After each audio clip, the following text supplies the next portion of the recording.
Good Saturday morning to everybody, and welcome to Mortgage Matters Radio Show with Rob Weinberg. I'm Gary Byron. Good to have you on board. Good morning, Rob. Good morning. How you doing? Great. How are you this morning? Very good. How was your week? Excellent and very busy as usual. Yeah, I was going to ask you.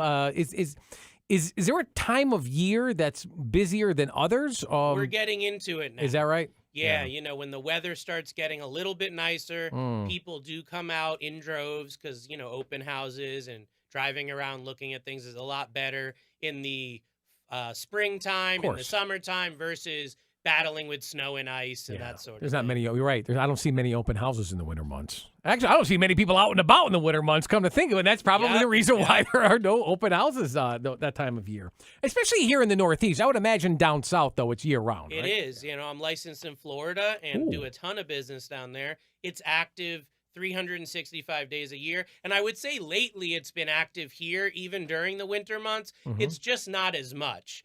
As people start thinking about moving and a lot of leases come up in the summer and that sort of thing, it just makes sense to start getting out there. When the weather gets nicer, people's minds start going. What do they want to do? Where do they want to be? How do they want to live? And that all ties in with real estate and mortgage.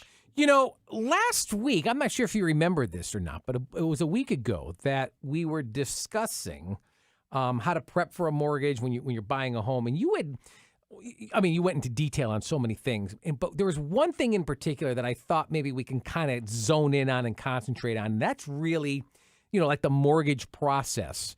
I was thinking to myself after we concluded that show, I'm like, man, you could probably do a whole show just on that.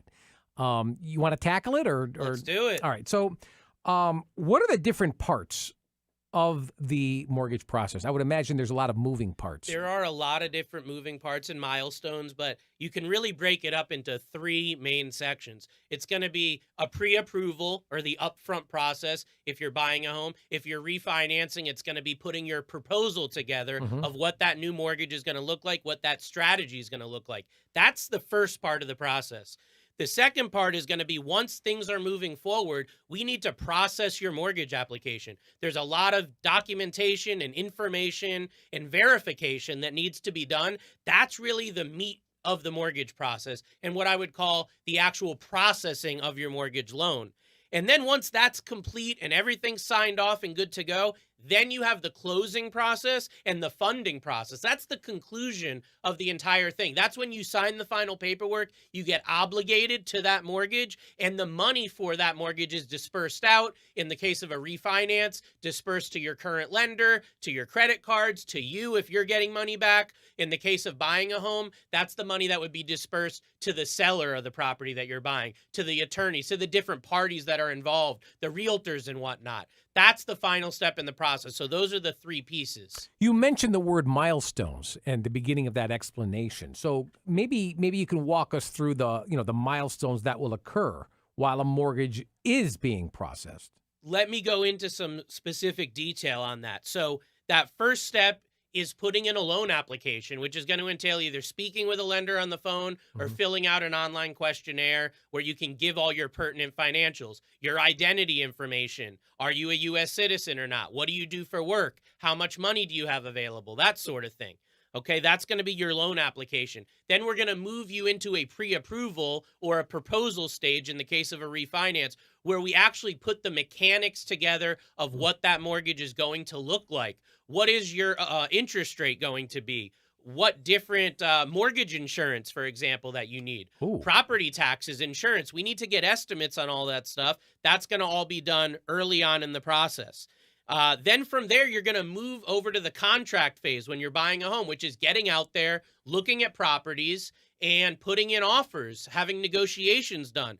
Ultimately, you're going to walk away from that with a contract. Some people, that takes a couple days to a week. Sometimes in these crazy markets like we're in right now, you could be looking and negotiating for months before things are actually ready and you have a contract. And when I'm talking about a contract, I mean you have signed saying you're buying a house, the seller has signed saying they're selling you that house, and all the terms.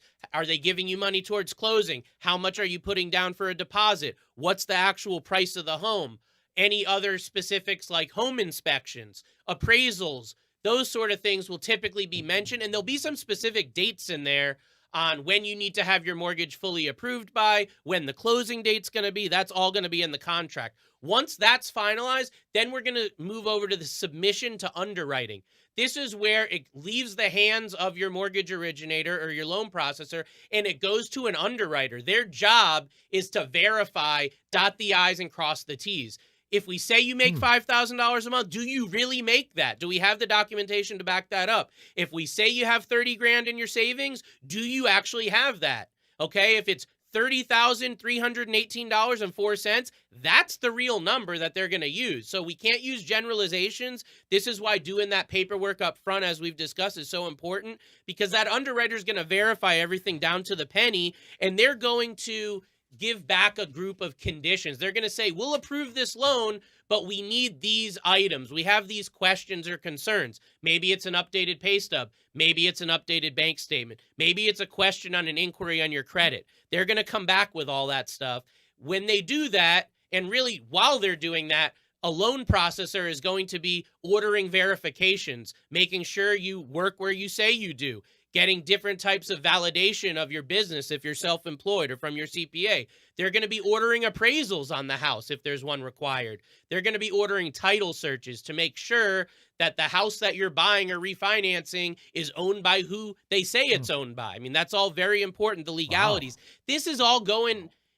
This is in process behind the scenes. You as a home buyer or homeowner are not going to see a lot of this. It's going to be happening behind the scenes, but it just shows you how much work goes into processing a mortgage. It can be literally hundreds and hundreds of pages of documentation. But once that's all done, Gary, that's where the fun is, because that's when you get the clear to close. The clear to close is when the underwriter comes back and says, you've satisfied all of our questions, you've addressed all of our concerns, we are clearing your loan for closing, you can go ahead and schedule your closing. And then that's when you schedule the time that you're going to go sign the paperwork with your attorney or a real estate advisor at their office, and then the actual closing occurs and the money is dispersed. Well, I want to get to the fun part that you mentioned. So from start to finish, what's the length of time we're talking about? I know it sounds like a lot. I will tell you, in the case of somebody refinancing where we don't need an appraisal, I'm doing these loans in 2 to 3 weeks.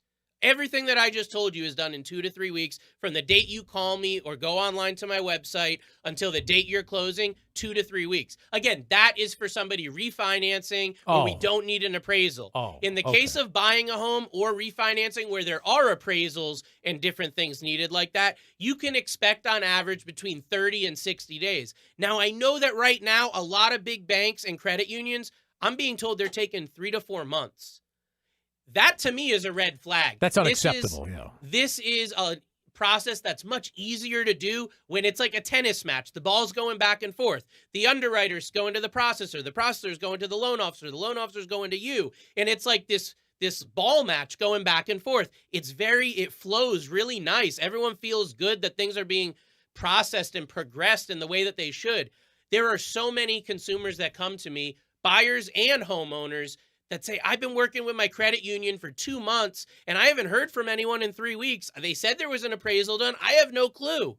It's really frustrating. It's a red flag. It's showing you that maybe you didn't choose the right person to work with up front. It may be a reason to even switch horses and find somebody that's more responsive and communicative. Yeah. But generally speaking, 30 to 60 days, almost all transactions should occur in that timeline. That's what you should expect. All right. So I just want to be clear.